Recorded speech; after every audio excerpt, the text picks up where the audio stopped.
नमस्कार. आता हे तुमचं सुषमाज किचनमध्ये. आज आपण मखाण्यापासून 2 गोड पदार्थ तयार करणार आहोत. हे जे बनवलेले रेसिपी आहेत हे तुम्ही उपवासाला पण खाऊ शकता किंवा मग मुलांच्या टिफिनला पण देऊ शकता. अगदी छान मऊ लुसलुशीत हे मखाण्याचे आपण लाडू केलेले आहेत. हे लाडू आपण पाक न करता तयार केलेले आहेत. हा दुसरा जो प्रकार आहे तो गूळ लावलेला मखाना आहे. अगदी कुरकुरीत मखाना तयार होतो हा, आणि तुम्ही स्टोअर पण करू शकता. डब्यामध्ये ठेवून तुम्ही बरेच दिवस हे दोन्ही पदार्थ तुम्ही खाऊ शकता. पण दोन्ही रेसिपी तयार करायला सुरुवात करूया. सुरुवातीला आपण मखाण्याचे लाडू तयार करणार आहोत आणि नंतर हा गूळ लावलेला मखाना तयार करणार आहोत. दोन्हीही रेसिपी अगदी साधी आणि सोप्या आहेत आणि कमी वेळात तयार होणाऱ्या आहेत. रेसिपी सुरुवात करण्याआधी तुम्ही जर माझ्या चॅनलवर नवीन असाल तर चॅनलला सबस्क्राईब करा, लाईक करा, तसेच बेल नोटिफिकेशन पण ऑलवर प्रेस करा, म्हणजे माझ्या प्रत्येक नवीन रेसिपीचं नोटिफिकेशन सर्वात आधी तुम्हाला येईल. तसंच या रेसिपी मी बनवलेल्या आहेत. तुम्ही मखाण्यापासून कोणत्या रेसिपी नवीन बनवता ते कमेंट करून सांगायला विसरू नका. मखाण्याचे लाडू बनवण्यासाठी इथे मी पॅन गरम करायला ठेवलेला आहे. तसं तूप टाकून घ्यायचं आहे. गरम झाल्यानंतर यावरती 1 वाटी मखाना छान भाजून घ्यायचा आहे. हा जो मखाना आहे छान कुरकुरीत होईपर्यंत आपल्याला छान भाजून घ्यायचा आहे. लाडूमध्ये जे साहित्य व प्रमाण वापरलेलं आहे मखाण्याचं, शेंगदाण्याचं, तुम्ही तुमच्या आवडीनं ते कमी जास्त करू शकता. यामध्ये मी बदाम एवढेच ड्रायफ्रुट्स वापरले आहेत. तुम्ही यामध्ये काजू पण वापरू शकता, पिस्ता किंवा मग मगजबी पण वापरता येते. हे लाडू तुम्ही स्टोअर करून बरेच दिवस खाऊ शकता. तसंच मुलांना छोट्या टिफिनमध्ये द्यायला पण अगदी पौष्टिक लाडू तयार होतात हे. आणि तसेच उपवासासाठी पण हे लाडू खायला हेल्दी आहेत.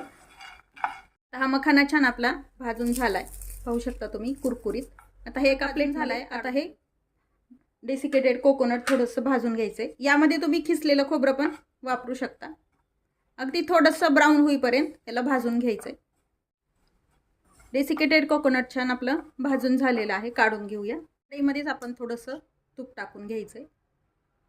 यावरती आपल्याला हे बदाम भाजून घ्यायचे. तर जास्त नाही भाजायचे, थोडेसे गरम होईपर्यंतच आपल्याला हे अख्खे बदाम भाजून घ्यायचे.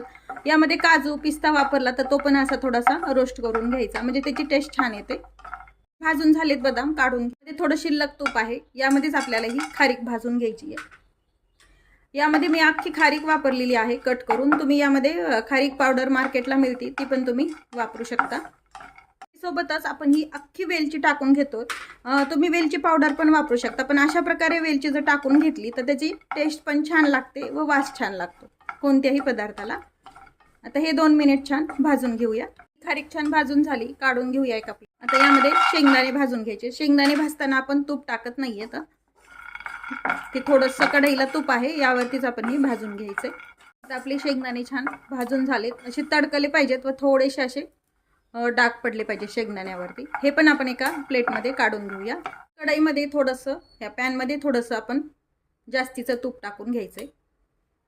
हे तूप मेल्ट झाल्यानंतर यामध्ये हा जो डिंक घेतलेला आहे तो आपल्याला छान तळून घ्यायचा आहे.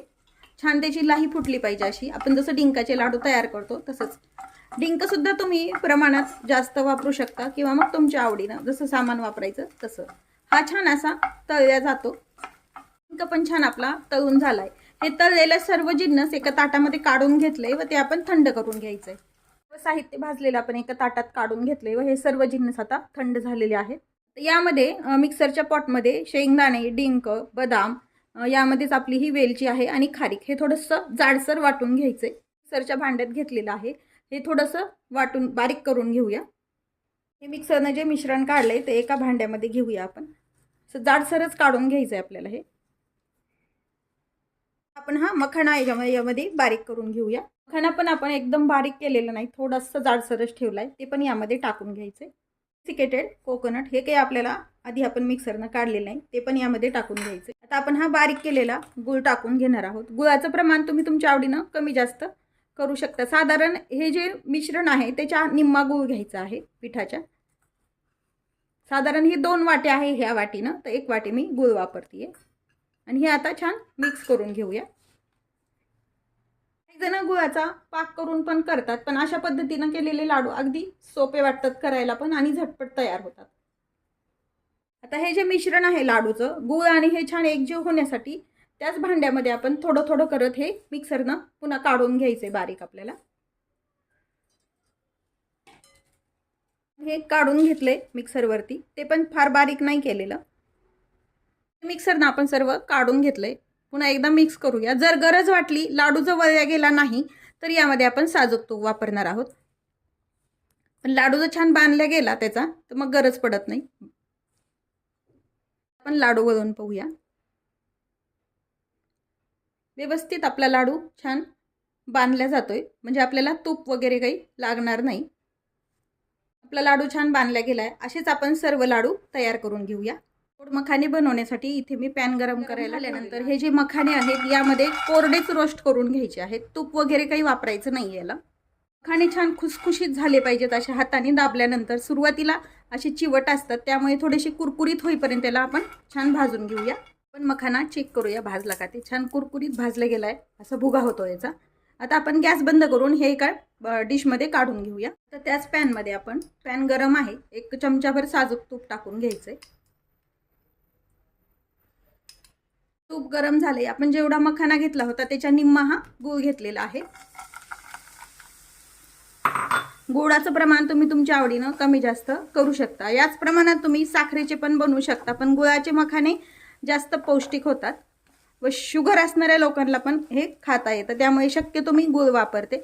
आता हे गूळ छान मेल्ट करून घ्यायचं आहे. त्यामध्ये थोडेसे गुळाचे असे जाडसर खडे असतात, मी चिरून घेतलेलं आहे. त्यामुळे थोडंसं अगदी 1 अर्धा चमचाभर पाणी टाकून घ्यायचे, म्हणजे हे जे खडे आहेत ते छान विरघळून निघतात. जसं आपण चिक्कीला बनवतो तसंच याला आपण पाणी टाकून विरघळून घ्यायचे थोडंसं. सर्व गूळ छान मेल्ट झालाय. आपण हे सर्व प्रोसेस कमी गॅसवरतीच केलेली आहे. गॅस मोठा करायचा नाही, नाहीतर मग गूळ करपला जातो. आता व्यवस्थित गूळ छान मेल्ट झालाय. यामध्ये आपण हा भाजून घेतलेला मखाना टाकून घ्यायचा आहे. गुळाचा एकदम आपल्याला काही पाक वगैरे करायचा नाही, जसं चिक्की बनवतो तसं फक्त मेल्ट करून घ्यायचं आहे आपल्याला. आणि हे सर्व छान मिक्स करून घेऊया. जर तुम्ही उपवासाला बनवत नसाल तर यामध्ये तुम्ही आपले पांढरे तीळ पण वापरू शकता. मी हे उपवासाला बनवते म्हणून मी शक्यतो तीळ वापरलेले नाही आहेत. मुलांना पौष्टिक म्हणून डब्यामध्ये पण तुम्ही देऊ शकता खायला. आणि हे करून ठेवल्यानंतर छान एअरटाईट कंटेनरमध्ये बरेच दिवस टिकतं. आता हे गूळ आणि हे छान मिक्स करून घेऊया. सर्व गूळ आणि मखाना छान मिक्स करून घेतला आहे. यावरती आपण हे डेसिकेटेड कोकोनट घालून घ्यायचं आहे आणि पुन्हा एकदा हे छान मिक्स करून घ्यायचं आहे. डेसिकेटेड कोकोनट हे ऑप्शनल आहे, नाही वापरलं तरी चालतं, पण यामुळे काय होतं टेस्ट पण छान लागते. सर्वात शेवटी वेलची पावडर. ही वेलची आणि जायफळ एकत्र करून केलेली पावडर आहे आणि हे मिक्स करून घ्यायचं आहे. गॅस बंद करून घ्यायचं आहे आपण वेलची पावडर टाकल्यानंतर, म्हणजे वास छान लागतो. शेवटीच टाकायची कधीही जायफळ किंवा मग वेलची पावडर कोणत्याही गोडाच्या पदार्थाला. आता हे छान मिक्स झालं हे आपलं सर्व. हे एका प्लेटमध्ये काढून घ्यायचं आहे. एका प्लेटमध्ये काढून घेतले, थोडंसं मोकळं करून घ्यायचं. जरी हे आता एकाला एक चिटकलेले असले तरी थंड झाल्यानंतर हे व्यवस्थित सुट्टे होतात. असे मोकळं करून ठेवूया, म्हणजे हे छान थंड होतं व आपल्याला हे मखाने एक एक असा वेगळा करता येतो. की तो गरम असताना हात न लावता असा काटा चमचा वगैरे काहीतरी घ्यायचं आणि त्याने हे मोकळे करून घ्यायचे, किंवा मग असे राहिले तरी काहीच हरकत नाही, किंवा मग थंड झाल्यानंतर पण तुम्ही करू शकता. जसं आपण चिक्की तोडतो ना तसं हे काढू शकतो आपण. आता बघा आपण हाताने जरी केले तरी हे छान मोकळे होतात थंड झाल्यानंतर. आहेत आपले मखाण्याचे लाडू, अगदी जे छान मऊ होतात.